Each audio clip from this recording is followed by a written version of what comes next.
ekonomi di desa ini semakin maju dan berkembang, bahkan kesejahteraan akan semakin maju dan semakin meningkat.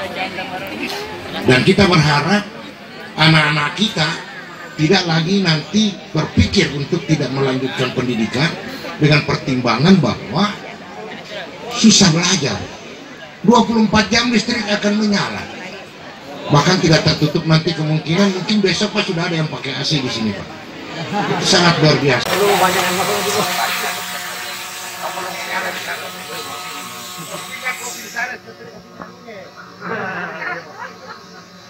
Mungkin dilihat indikator yang dibuat ini.